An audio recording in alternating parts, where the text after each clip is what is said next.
श्री शिवाय नमस्तुभ्यम। दोस्तों आइए आज का उपाय जानते हैं प्रदीप मिश्रा के मुखारबिंद से। श्री शिवाय नमस्तुभ्यम। दोस्तों जैसा कि आप सभी लोग जानते हैं कि 20 अप्रैल 2026 वैशाख महीने में पड़ने वाली शुक्ल पक्ष वरद चतुर्थी व्रत और वैशाख महीने की सोमवार व्रत है और हमारे हिंदू धर्म में इसका बहुत ही बड़ा और विशेष महत्व होता है। अगर कभी भी मौका लग जाए और वैशाख महीने का चतुर्थी तिथि सोमवार के दिन पड़ जाए तो आप लोगों को सिर्फ और सिर्फ तुलसी की सूखी लकड़ी वाला उपाय तो अवश्य ही करना चाहिए। इन दोनों का संयोग बहुत ही कम आता है। इसी के साथ में गुरुजी ने अपनी शिव पुराण कथा में बताया है कि इस दिन आपको तुलसी की सूखी लकड़ी वाला उपाय तो आपको अवश्य ही करना चाहिए, क्योंकि ऐसा दिन पूरे साल में सिर्फ एक ही बार आता है। और दोस्तों आप सभी लोग जानते हो कि सोमवार चतुर्थी तिथि का अगर सबसे बड़ा कोई उपाय है तो वह आपको पता तिथि का गया तुलसी की लकड़ी वाला उपाय है। तो दोस्तों सोमवार चतुर्थी तिथि के दिन आप लोगों को इस तुलसी की सूखी लकड़ी वाला उपाय को जरूर करना है। बहुत सारे लोग होंगे जिन लोगों ने इस उपाय को ना किया हो, मतलब पूरा साल निकल गया, उन्होंने किसी भी दिन इस तुलसी की सूखी लकड़ी वाला उपाय को ना किया हो। पर दोस्तों आपके पास एक आखिरी मौका बचा हुआ है जो कि सोमवार चतुर्थी तिथि के दिन है। इस दिन आप लोगों को इस वाले उपाय को जरूर कर लेना है। भले ही आपने पूरे महीने भर इस उपाय को ना किया हो, पर अगर आपने इस वैशाख महीने के सोमवार चतुर्थी तिथि के दिन अगर इस वाले उपाय को कर लिया तो आपको इस उपाय को करने का वह फल मिलेगा जिसकी आपने कभी कल्पना भी नहीं करी होगी। इसीलिए आप लोग इस वाले उपाय को एक बार जरूर कर लेना है ताकि आप लोगों के हाथ से यह मौका ना जा सके और आप इस उपाय को का फल मिलेगा। दोस्तों ये उपाय पंडित जी ने अपनी अभी की ही श्री शिव महापुराण की कथा में बताया है, जिस उपाय को आज हम आपको बहुत अच्छे से समझाने वाले हैं। इस वीडियो को देखने के बाद उपाय को समझने के लिए आपको कोई और वीडियो को देखने की जरूरत नहीं पड़ेगी। तो चलिए दोस्तों उपाय को शुरू करते हैं।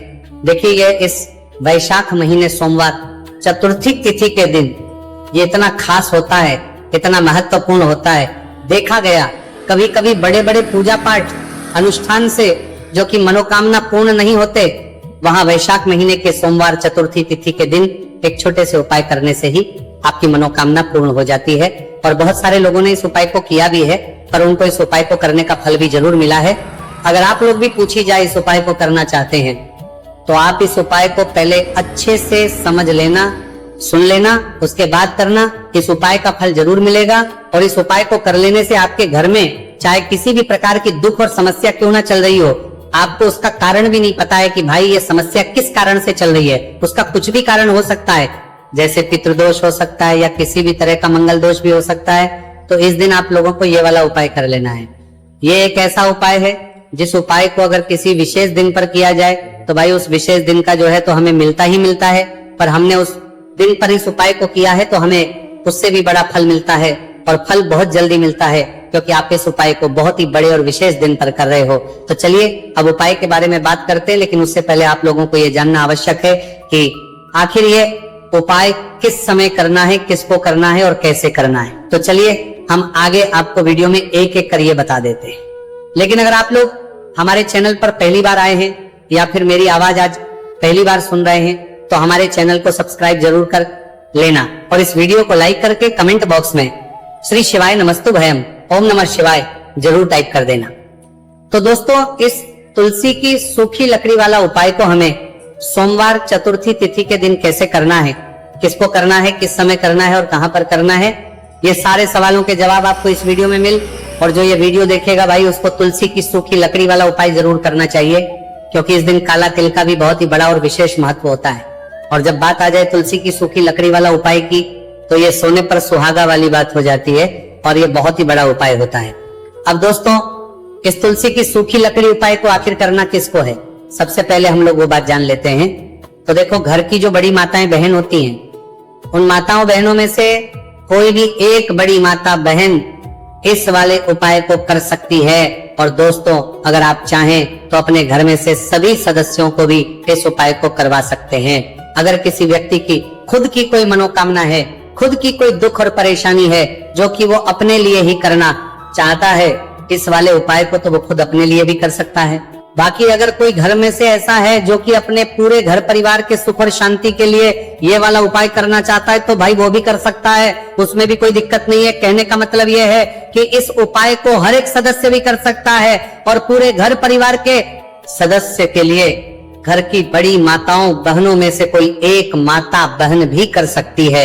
माताएं बहनें अगर घर में उपस्थित ना हो या वो ये वाला उपाय ना कर पा रही हो तो फिर घर का कोई बड़ा सदस्य भी इस तुलसी की सूखी लकड़ी वाला उपाय को कर सकता है, चाहे फिर वो पुरुष ही क्यों ना हो, उसमें कोई दिक्कत वाली बात नहीं है।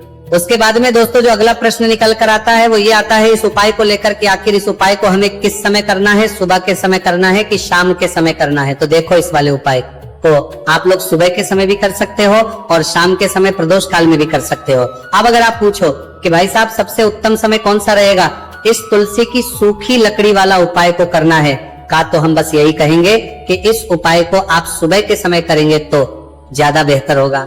बाकी अगर प्रदोष काल शाम के समय भी करेंगे तो भी अच्छा होगा, उसमें कोई भी दिक्कत वाली बात नहीं है। तो अब दोस्तों जो अगली सबसे बड़ी और महत्वपूर्ण बात आती है वो ये आती है कि सुबह अगर हम उपाय को करेंगे तो हमें कितने बजे से लेकर कितने बजे तक के बीच में करना है और शाम के समय प्रदोष काल में करेंगे तो हमें कितने बजे से लेकर कितने बजे के बीच में करना है। तो देखो सुबह जितनी जल्दी हो सके आप उपाय को करने की कोशिश करना। बाकी अगर किसी कारणवश लेट भी हो जाओ, थोड़ी देर भी हो जाए तो 10 या 11 बजे तक भी आप उपाय कर लेना, पर 12 बजे से ज्यादा देरी ना हो, ठीक है, इस बात का ध्यान रखना।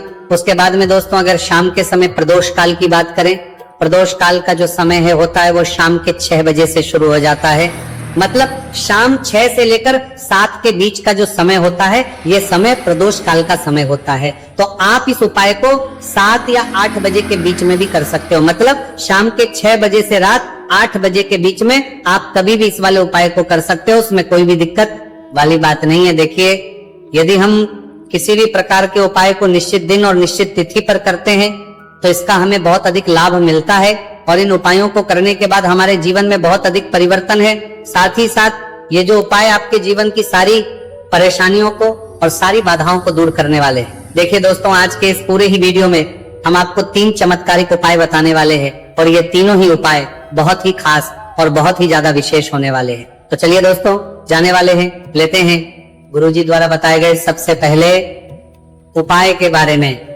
वैशाख माह धन प्राप्ति उपाय, तुलसी की सूखी लकड़ी घर में रख देना, बहुत जल्दी करोड़पति बनोगे, पैसा पत्थर से बंदोरपति बनोगे, बरसेगा राधे दधे। दोस्तों आपको किसी भी दिन तुलसी की सूखी लकड़ी का उपाय घर पर करना है और ऐसा समझ लीजिए कि तुलसी की सूखी लकड़ी का ये उपाय आपको बहुत जल्दी करोड़पति बनाएगा, क्योंकि जो मेरी का महीना है ये श्री हरि विष्णु को सबसे प्रिय महीना है।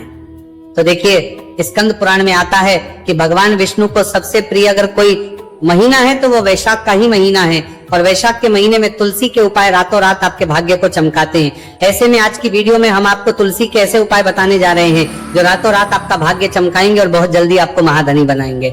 तो देखिए श्री हरि विष्णु प्रसन्न होते हैं जब भी आप माँ तुलसी से जुड़ा हुआ कोई भी उपाय करते हैं।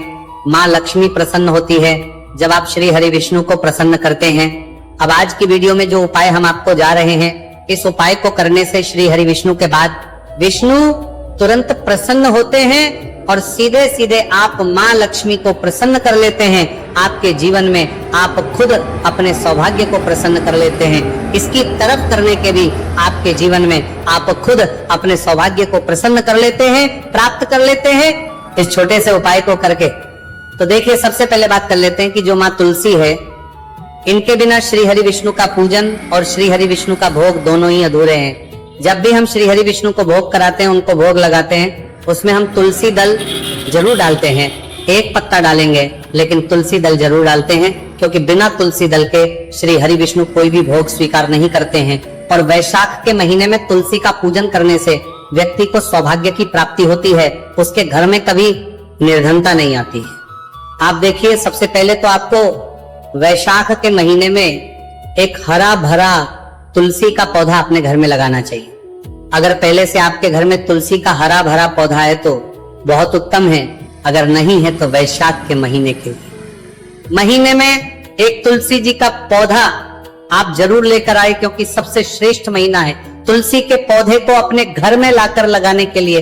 दूसरी चीज कि देखिए, वैशाख के महीने में या उससे पहले आपके घर में तुलसी जी का पौधा सूख गया है, और अगर तुलसी का पौधा आपके घर में सूखा हुआ है तो उससे कौन पाए हैं जो आप करके रातों रात अपने भाग्य को चमका सकते हैं। तो देखिए, अगर आपके घर में तुलसी जी का सूखा हुआ पौधा है, इसमें आपको हरे भरे पौधे से उपाय नहीं करना। आपके घर में तुलसी जी का अगर सूखा हुआ पौधा है, उसी से आप उपाय करेंगे, इस चीज का ध्यान रखेंगे। तो देखिए, अगर तुलसी जी का पौधा सूख गया है तो आपको क्या करना है, छोटी छोटी टहनियां लेनी है, गिन करके 7 टहनियां, ठीक है ना। कितनी टहनियां लेंगे? 7 टहनियां लेंगे। थोड़ा सा मौली धागा आपको लेना है, और 7 तुलसी की सूखी लकड़ी को एक के अपने अंदर, एक यानी गट्ठा टाइप का बनाना है और उसको बांध देना है, ठीक है ना। सारी तुलसी की लकड़ियों को इकट्ठा करना है और मौली धागे से बांध देना है। बांध देंगे कलावा लपेटकर। अब आपको क्या करना है, रोली का इस तुलसी की सूखी लकड़ी पर आपको करना है, रोली का तिलक करेंगे। अगर चंदन है तो थोड़ा सा चंदन लगा दीजिए।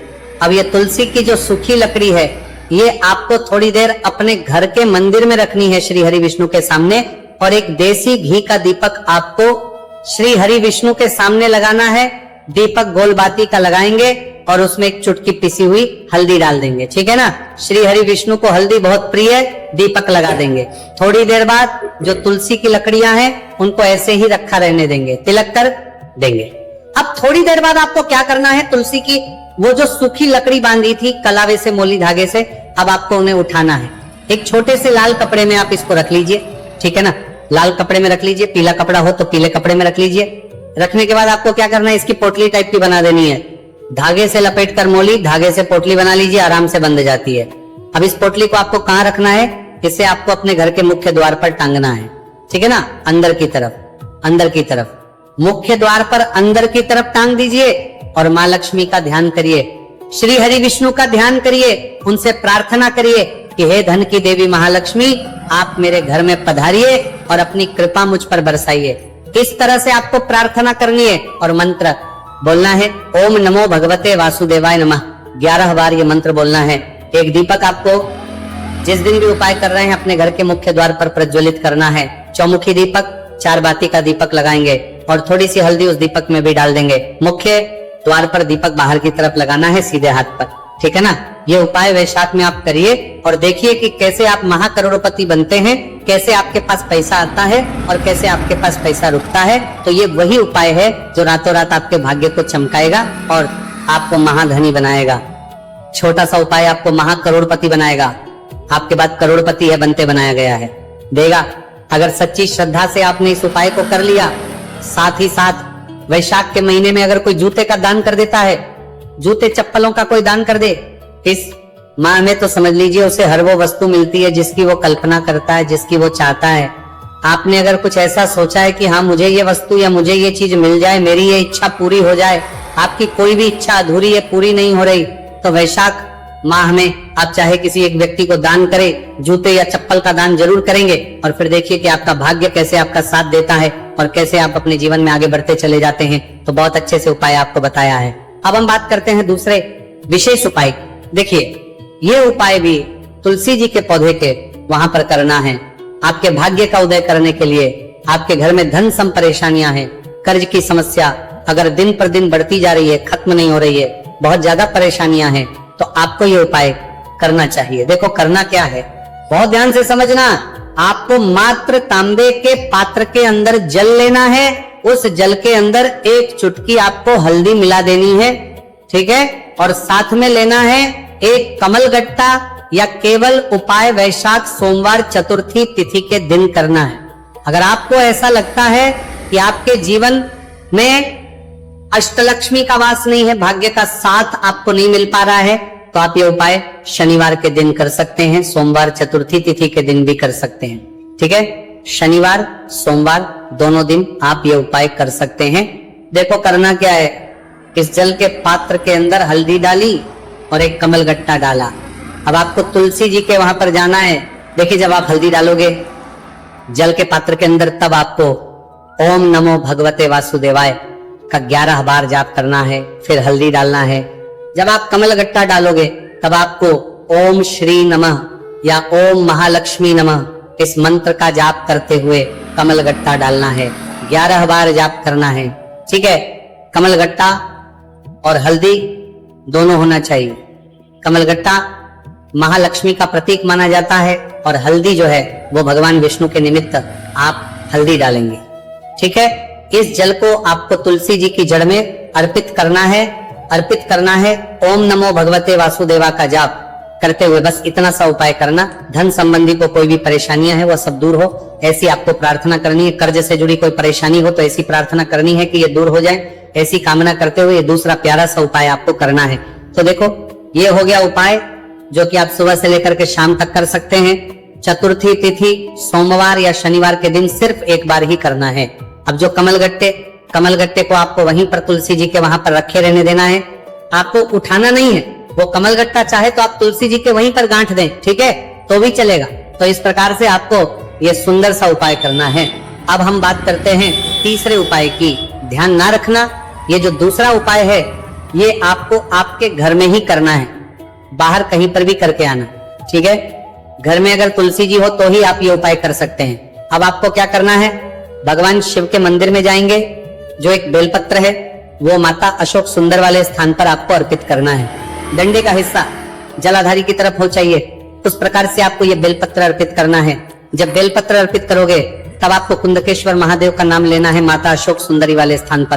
ठीक है, आप जो चावल के दाने हैं, जो अक्षत लेकर आए हैं, वो भगवान शिव के शिवलिंग पर आपको अर्पित करना है। जब आप अर्पित करोगे तब आपको बृहस्पति शबर महादेव का नाम लेना है। बृहस्पति शबर महादेव ही एक ऐसे महादेव है जो आपके गुरु ग्रह को मजबूत करता है। तो आपको किस प्रकार से अर्पित करना है, और अंत में एक लोटा जल धीरे धीरे पतले दरा से बृहस्पति शबर महादेव का स्मरण करते हुए या श्री शिवाय नमस्तु भयम का जाप करते हुए आप अर्पित करें। ये केवल और केवल सोमवार चतुर्थी तिथि के दिन किया जाता है और ये उपाय बहुत ही ज्यादा प्रभावशाली है। ध्यान रखना, हल्दी का उपयोग मत करना। चावल में पीला करना है, चावल को तो पीला चंदन ही होना चाहिए। ठीक है, अब ये जो उपाय जो भी करता है निश्चित तौर पर उसके जीवन के सारे अंधकार दूर होते ही होते हैं, उसको सफलता भी मिलती है, बृहस्पति मजबूत होते हैं, किस्मत का साथ उसको मिलने लगता है। ये उपाय प्रदोष काल के समय करते हैं तो और लाभकारी सिद्ध होता है। तो दोस्तों, ये थे पूज्य गुरु जी द्वारा बताए गए कुछ बहुत ही खास उपाय। अगर आपको जानकारी अच्छी लगी हो तो वीडियो लाइक करिएगा। मिलते हैं फिर एक नए वीडियो के साथ। श्री शिवाय नमस्ते भयम।